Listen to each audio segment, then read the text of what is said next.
I was looking through yet another pile of papers.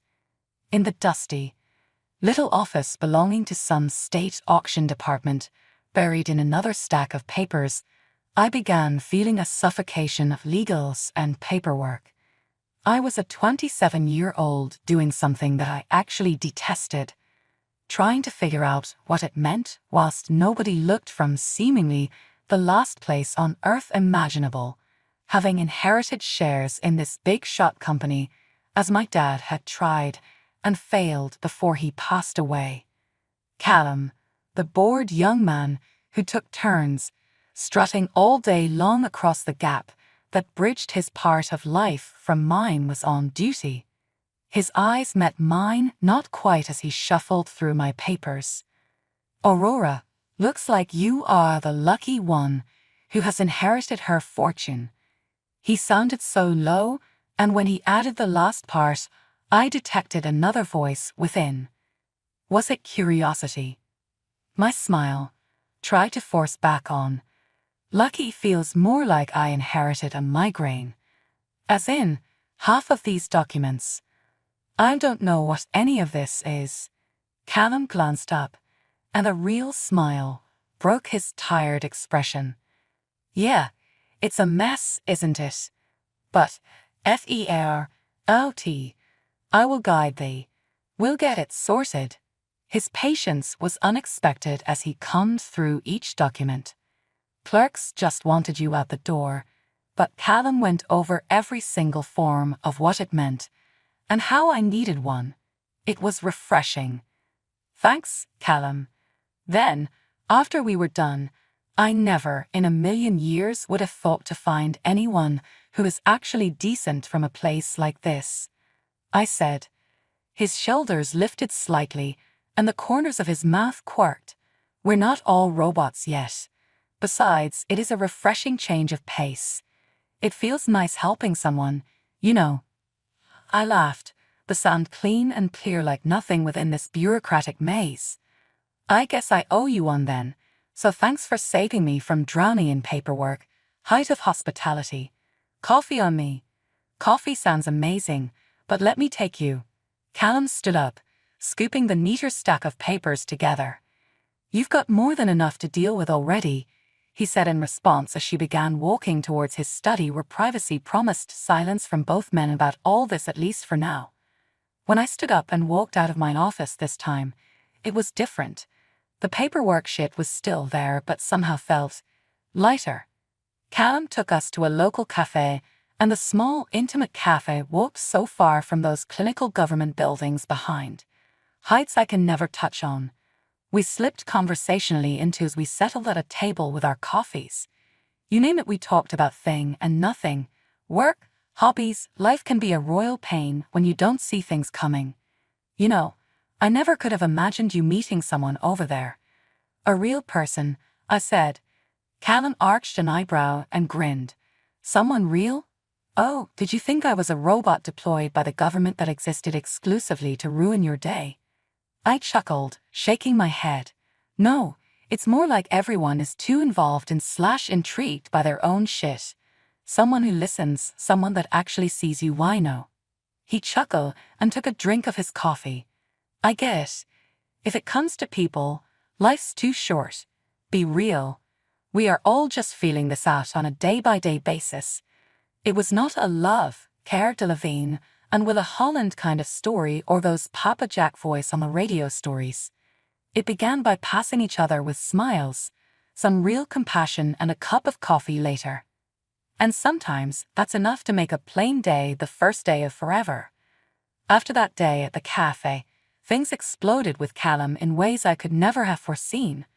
We shortly reconnected outside of all that legal and paperwork mess. During one of those evenings, together with Callum and his wine and my Dr. Pepper all over the place on our old couch in sweatpants, trying not to get crumbs everywhere from plates piled high with takeout boxes, he mentioned this concept that would shape everything forever after. "Hey, I've been contemplating over," his words began in an unsure voice, and that was not like him at all. He was the most confident of all my friends, always thinking outside of the box. "You inherit that. I know the market. We could go somewhere on our own. Something big. I stopped, caught in the act of lifting a slice to my mouth. Start something like what? A business. The idea seemed crazy. Okay, so I had some money, but this is a whole new business cats game. Yeah, a business. Do you fucking understand me? He turned, so his eyes would meet mine, his face lighting up like it always did when he talked about something important. You and I both that the agriculture sector is on a roll, right? What if we dive into that? An auto parts wholesaler, for example. There's a market for it, and we could do some damage with your capital, my connections. My pizza laid down, owned to some curiosity by now. But the thing is, Callum, I know nothing at all about running a business. And what about your job? He waved it away. It is literally a dead-end job. You know this. And you're smart. You'll learn. We'll learn together. And he was persuasive, which is what got me hesitating. Callum, it's a huge risk. What if it doesn't work out? I could lose everything. I was terrified of screwing it up. But what if it does? As long as you try. Across the couch, his hand found mine, and he squeezed it reassuringly. You won't be alone in this. We stand shoulder to shoulder through it all. Your mom is probably getting on your case about not blowing that money, isn't she? It is our opportunity to be wise and grand. I couldn't help but laugh. Do you have an answer to everything? He had an infectious level of enthusiasm. Okay, let's say we do this. It's going to have you be a flawless plan, and I mean flawless, Callum. No winging it. He was practically bouncing with excitement now. Of course. I'll draft something up. We'll review over it together, fine-tune it to ensure it's perfect. And with that a partnership was born. It was just a whirlwind of planning, meeting with lawyers to write up a partnership agreement and constant research. Even on the days my head was spinning, all I needed to see, Callum so passionate, so dedicated. Callum made me sign a prep before the wedding. We were going over some business plans one night when he said, "It's just smart. At least if that happens, we will be definitive in knowing where each one of us stands. These perfect half splits. All clean and easy as pie." I have to admit I could see where he was coming from, but my terms were a bit of weight too. All right, I get it. She is happy to share, but I want something in there too. Maybe it's a loyalty code. If one of us cheats and the marriage ends, that person loses all interest in the business. He seemed surprised, but he replied, "Fair enough. And sure, we can add it. And then BLC. I'm not going to cheat on you already, slut. Yup, I love you too." It was a hard conversation, but it felt true to me, so I let her know that we were no longer life partners. By establishing strict guidelines, it kind of felt that we were creating an amazing base not only for the business, but also in our partnership.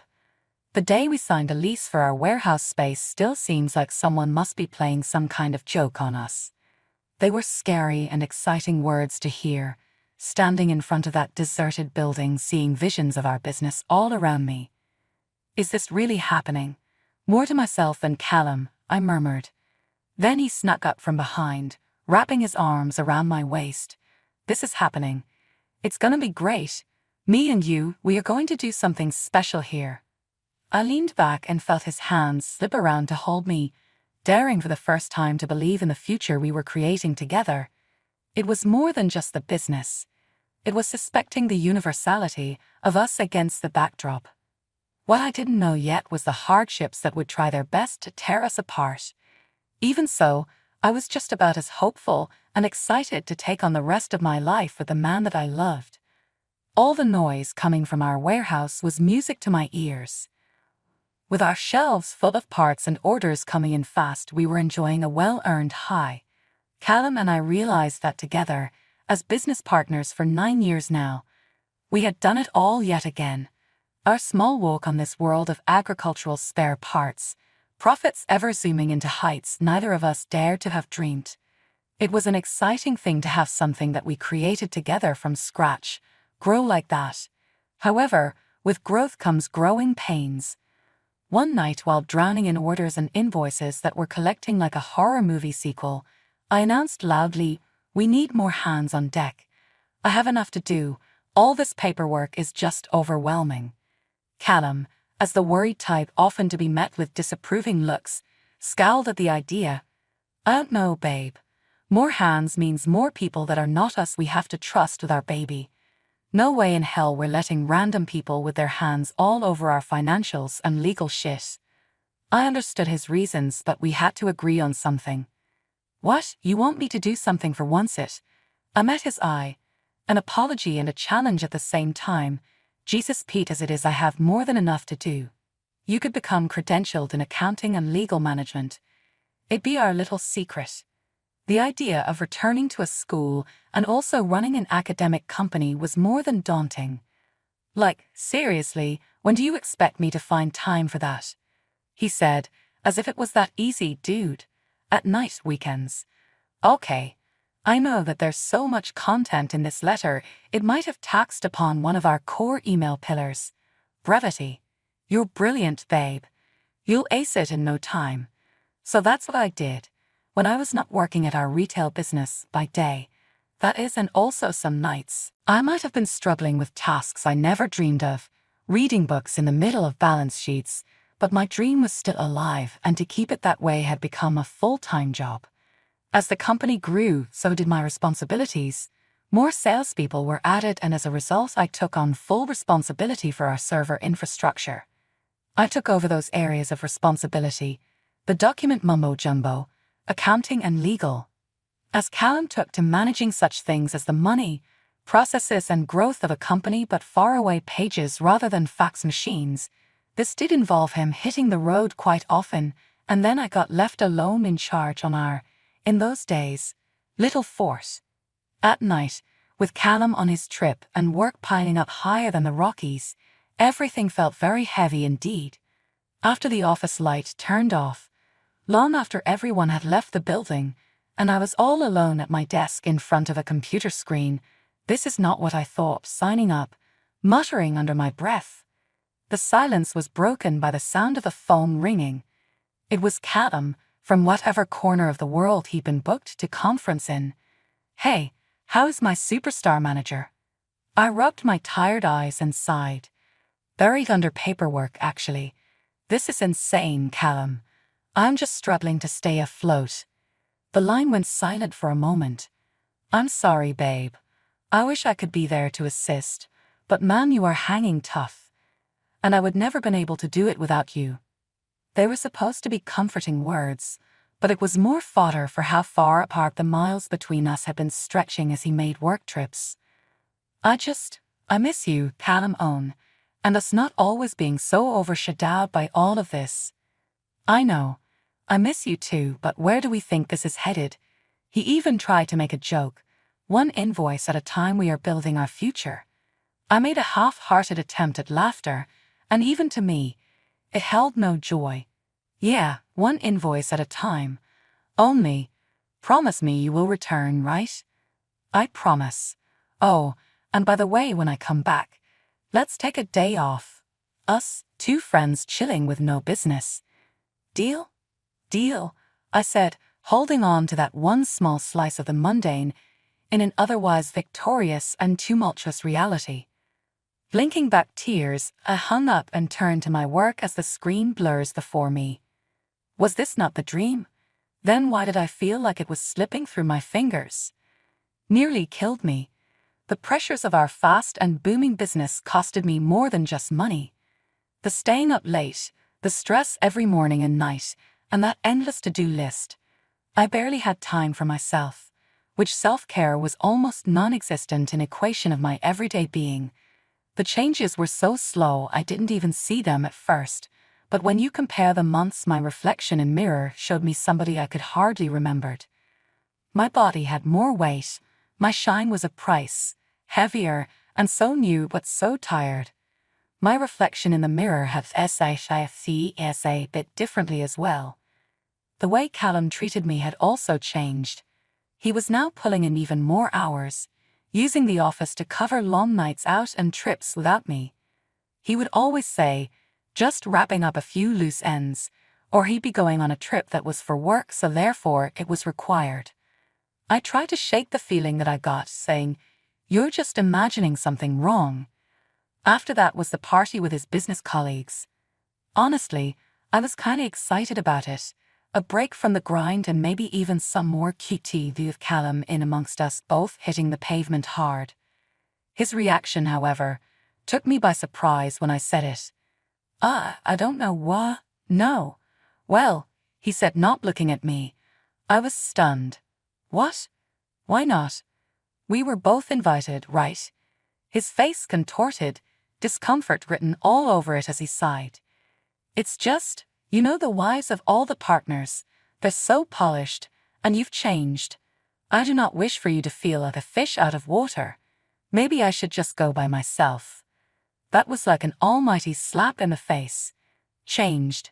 Out of place. When have your appearance ever outweighed my heart? Are you embarrassed by me now or something? My voice bore the hurt, but it was mixed with an anger that continued to grow. You know that's not what I mean, he said hastily, but it was too last. You know I'm just trying to do right by the business, that's all. I was hearing it, I could not believe it. This was not the same Callum that I fell in love with back when he would tell me every day how stunning I look. I used to embarrass him, and now here he was, embarrassed by me. Our life together was real on the wall. If you think I am at then leave, have fun partying. I spit the words with my burning tongue. He may have tried to say something else, maybe trying to recalibrate or appease me, but I tuned out. I looked off, a blend of heartbreak and utter disappointment running through me. That evening he walked away to be with his attractive friends, but I had stayed behind crying that the unspoken fractures in our marriage, some obvious for years, sufficed to convince him of my flaws.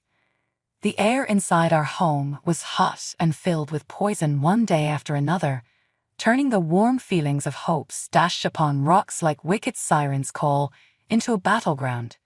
Their party incident had been a major wound in our relationship, and thereafter, it just got worse. The man that used to gaze at me like I was the single woman on this planet, Callum, began picking flaws in all of my actions, especially appearance. When I came home on an evening to relax after a hard day of work, his face in the same repelled appearance. He flung a pamphlet onto the coffee table. It was to join a gym. Thought you could use this. Might help with, you know. He gestured at me. The brochure went in my handbag, and I turned to look at him, feeling angry yet hurt. What do you mean by that? I say, though I am already well aware. It says you should work on how you look. The woman that I married isn't quite who you are anymore.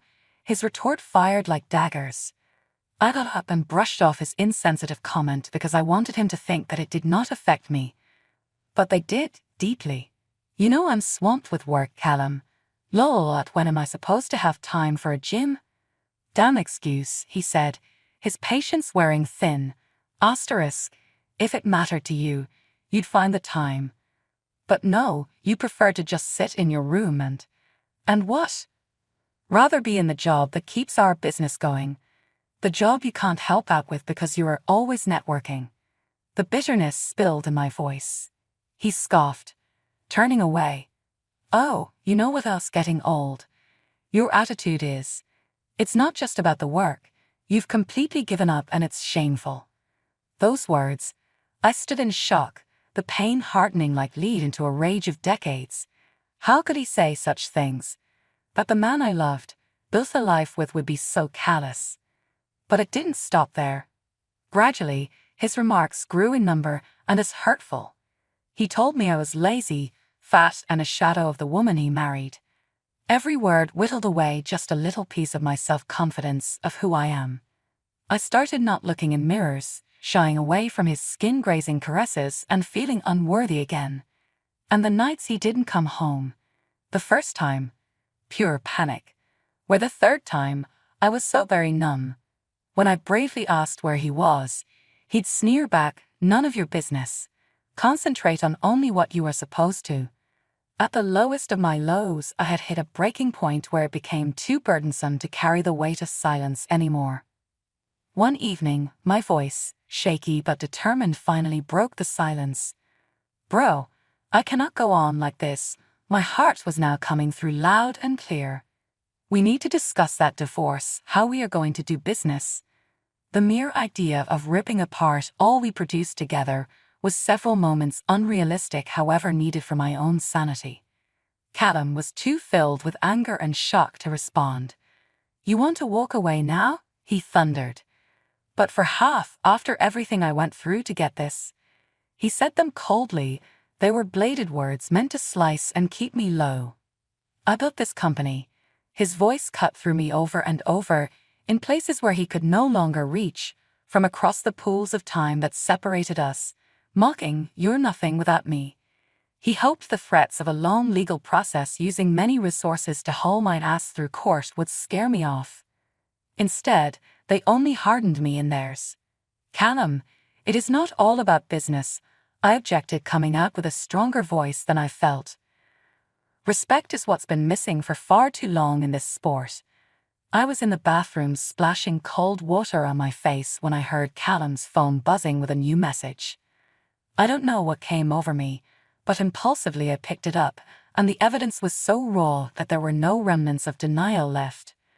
Raunchy, sexually charged texts from another woman conveyed the same phenomenon of cheating that we feel in our bones to be wrong. I resorted to scrolling through vacation plans intended for two, all planned without me. My heart literally sank. Every message I read, a piece of the old me just died, and in its place, something strong had replaced. I did not even think of asking Callum about what I found out. Instead, I silently wrote my story, a silent vow to myself that this was mine and would belong only to me. It was not always about straight-up revenge. This was about taking my pride back, my freedom. My heart was heavy, but I had to do it. Callum's betrayal was more than a kick to the teeth. It rang as an ear-piercing alarm that I should actively be safeguarding what earned me thousands of hours. After months of too much time, I walked down to our office, running into a battlefield where formerly my dreams associated with a place. Initial, a new examine of each one document and consideration, linked to our organization.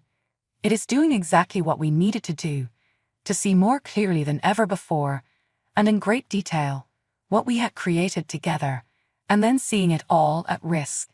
Finding out about the depth of Callum's lies, right down to a car he had purchased for his mistress and sworn blind wasn't true, only solidified my resolve. I spent the night and collected all my proof, in duplicate just in case, preparing myself for what came next. Equipped with the paperwork, I went hunting for his best attorney, who was reputable and a fighter. My voice is firm, but my hands are shaking. I need to file for divorce.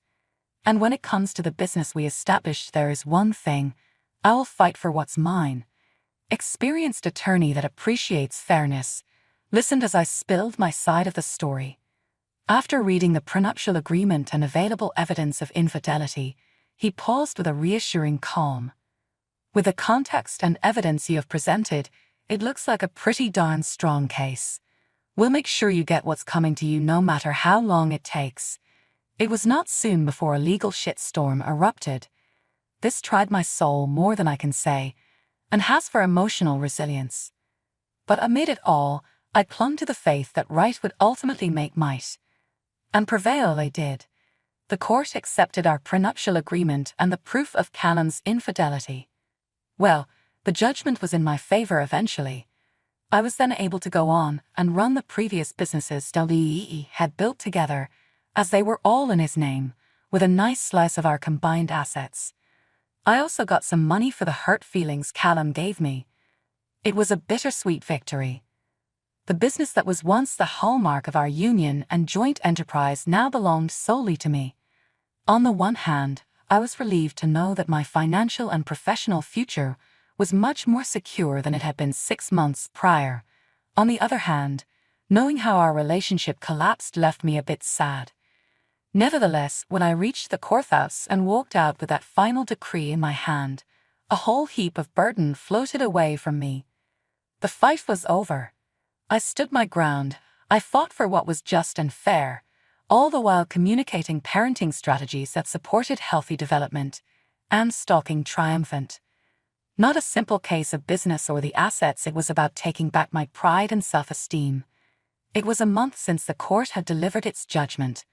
With my head still and some new contracts that came across my desk, a phone call broke the silence.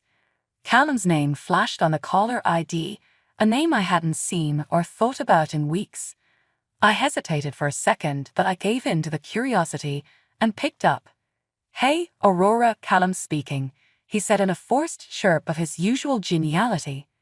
"I have been thinking about us. Everything that happened. I'm really sorry, you know. I messed up big time." I let out a short laugh in disbelief. "You're sorry now? After everything?" "I know. I mean, look, it's past midnight now, and all, but seriously, man. 000 is not helping right now, okay?" he said, sounding desperate. "I mean, it kind of didn't work out, and I'm trying to get a job. Honestly, I was hoping that you could help me with a job at the company." Actually, my mouth dropped open in complete shock. A favor from the man who betrayed me, threatened to take everything away, wanted. It was almost laughable. I struggled to keep my voice composed, but there's no way I can sound like the level-headed businessman in this conversation, never with Callum. "You cheat, lie, and try to drag my name through the mud, then you want me to give you a job? You've got some nerve. Listen, I know that makes it sound bad, but trust me, man, I'm here in a hole. I'll take anything, really. Give me a break, is all I ask." Exhaling long and hard, I felt this calm yet questioning acceptance. "Callum, the answer is no. I've moved on. Yes, you have done so for long, but guess what? They are doing just fine, in fact exceptionally well, better than ever. Will soon be wrapping up on another great year, and last time I checked, without the main catch had been undone. I suggest you do the same. Move on." The phone was malfunctioning for a moment. "So that's it then? So you're just gonna spaz and peace out on me like that?" The call finally came to an end before I blocked his number without a second thought. Bye, Callum. It was symbolic, but it mattered. I was closing the book on that chapter of my life forever.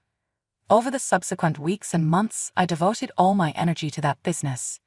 Revenue was growing, we were opening new markets, and I struck a couple of big deals with partners. I was doing well, the business was flourishing. In hindsight, I see Callum's treachery was the heart of something new, painful, but a restorer. This, in turn, made me rethink my existence, what I viewed as footing and aspiration. That painful time had turned me from a victim into an empowered victor, back in the saddle and heading to my dreams.